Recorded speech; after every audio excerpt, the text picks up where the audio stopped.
Hi, I'm Andrea, and thank you so much for joining me on Cooking at Vermilion Lane today. We are making one of my absolute favorite treats to have around St. Patrick's Day, and that is my Irish cream root beer float.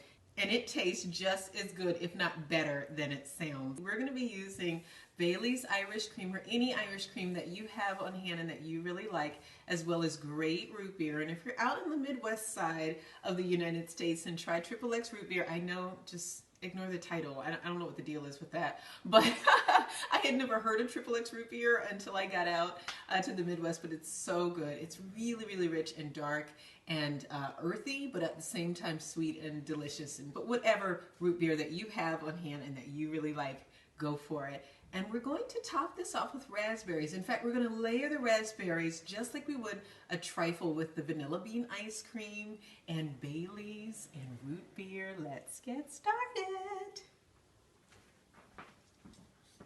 This is one of those drinks that you just can't believe how easy it is, given how complex and delicious the flavors are.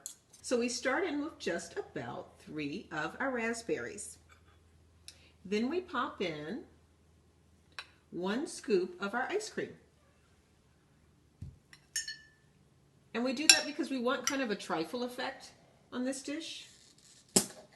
Ah, that familiar pop of root beer opening. Sounds so good. So I'm going to go up about 2/3 of the way up my glass with my froth here. And don't worry about it. This is supposed to get messy. Now, a few more raspberries, just enough to give us that lovely trifle look that we're going for. And another scoop of ice cream.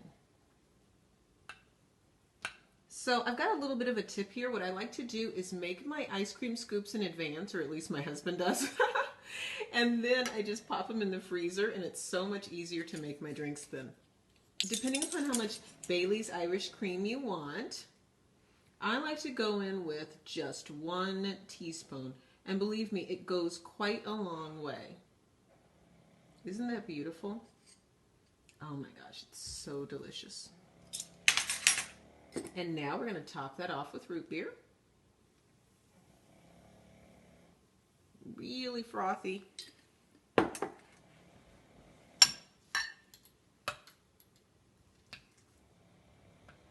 One more scoop of our ice cream, because we want this to just go all over the place. And I really like it to run down the sides. I just feel like it's not a root beer float unless it's messy.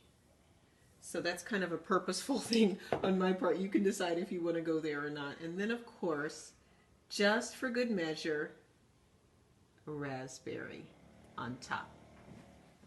And that's a grown-up root beer float.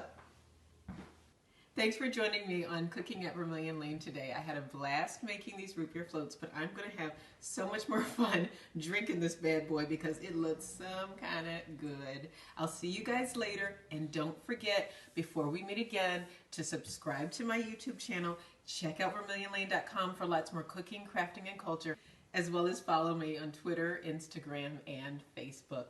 Bye, guys.